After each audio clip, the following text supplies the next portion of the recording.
Good morning, friends. Pastor Chuck Blair here. Great to have you joining me this morning. And today we're looking at the topic guided by kindness. And it's a beautiful phrase and it's a key differentiator. And it's interesting. Christian New Church theology, we talk a lot about truth and how we need to be guided by truth and doctrine and thought. And as many churches do, they talk about that as theology. And one of the fascinating things to think about to take it to the next step is, what does that theology actually say? Like, if we're to be guided by truth, what's the truth we're to be guided by? And a lot of time we think the truth we're to be guided by is this judgmental, like who's right, who's wrong, all that kind of stuff. And there's a time and a place for that, obviously. But another truth we're to be guided by preeminently is this idea of the importance of kindness. Like, that is a truth, that is a statement. Be guided by kindness, be guided by kindness, be guided by kindness. That idea, folks, it was a beautiful weekend. Lots going on this weekend. Good stuff, hard stuff. It's all this beautiful mix that is life. And when we look at life out there, we will see things that are distressing. We'll see things that are hard. And again, that's what this part of the story is about. This part of the story is about three brothers. They see their father, Noah, and he's drunk and he's naked and it's just a mess. And what are they going to do? And the one brother is just totally castigating him. And the other two make a decision to be guided by kindness. And we're guided by kindness. It doesn't mean we ignore what happens or we say that what is happening is not happening.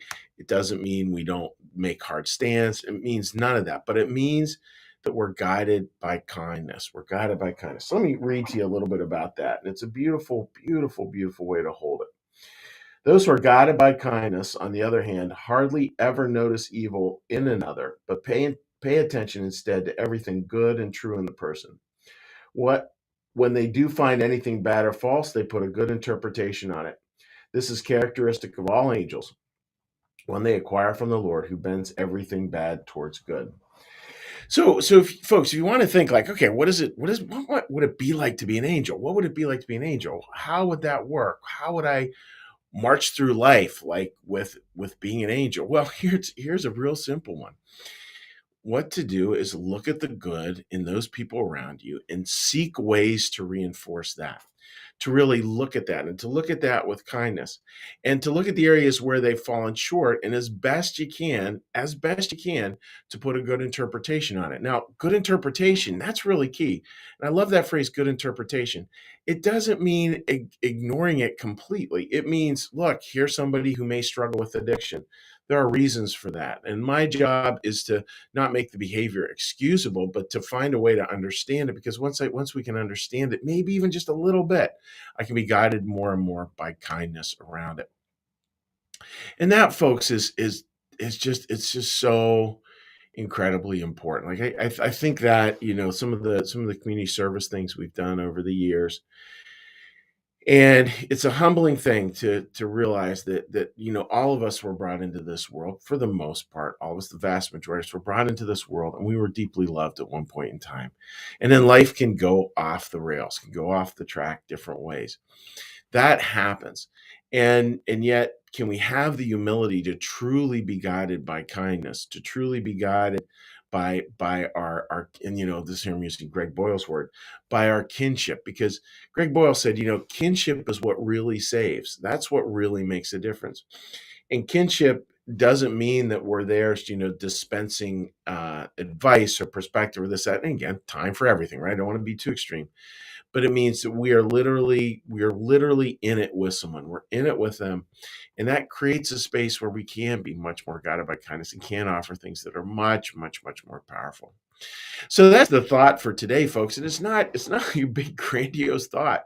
It's just a simple reminder to be guided by kindness and to be on the lookout for the best qualities in other people. I think a lot of the time, speaking for myself, I can be on the lookout for the worst qualities in other people. And I think teachings like this remind us, no, if we want to be guided by truth, be guided by the truth that everybody has stuff that's good. How do we look at that? How do we nurture that? How do we reinforce that? All those beautiful pieces. Like, how do we do that thing? Because we're guided by kindness, we're going to feel more and more what it is to live like an angel. So that's the thought for today, my friends. I hope that makes sense. And what we're going to do now is we're going to do a little prayer, a little blessing. We're going to say hi to folks on social media, and yeah, and then wish everyone a great day. So with that, friends, let's get a little breath.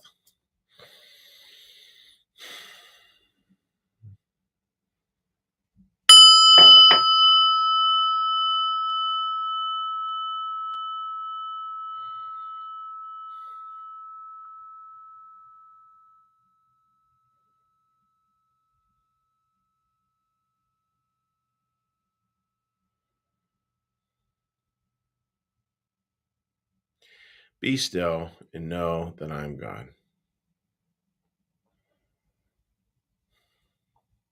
Be still and know that I am.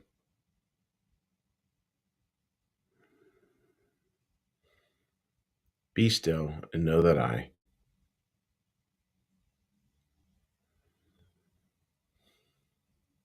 Be still and know that.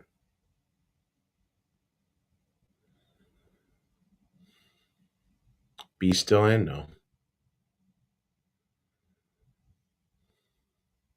Be still and.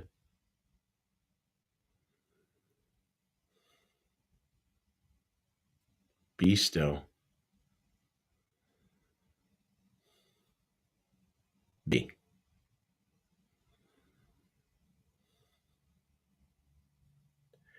Our Father, who art in the heavens, hallowed be thy name. Thy kingdom come, thy will be done, as in heaven, so upon the earth. Give us this day our daily bread, and forgive us our debts, as we also forgive our debtors. And lead us not into temptation, but deliver us from evil.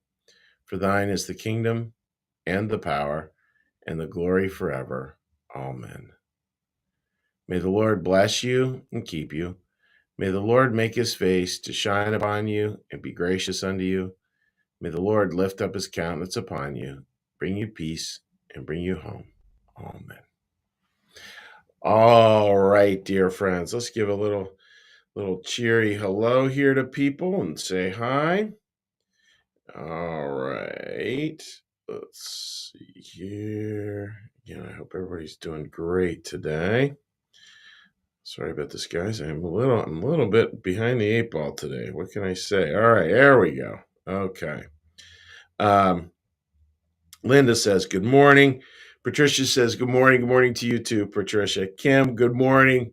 And Paige, good morning to you, my dear friend. Uh, Tina writes, thank you for that, Chuck. That's so true. Everyone deserves grace and love and kindness. Yeah, and that's the beautiful part is we can offer. That's a beautiful little set of 3 words there, Tina. Grace and love and kindness. And the beautiful part is that we can even offer that in hard situations, which is that's an incredibly powerful place to come from.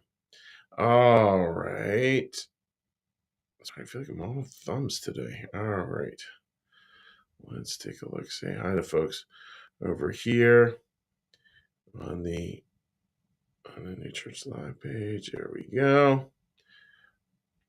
All right. Sherry writes, good morning, new week, new opportunities. And that is so true. Like, I love the idea that every moment touches eternity, right, Sherry? That every moment is a possible new beginning. Susan writes, good morning, happy Monday. Happy Monday to you, my friend. Marcus, good morning to you, buddy.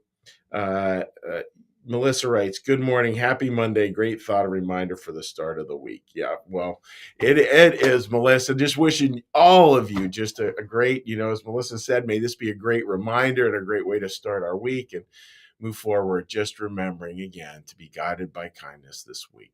So take care, my friends. God bless. Take care. Bye-bye.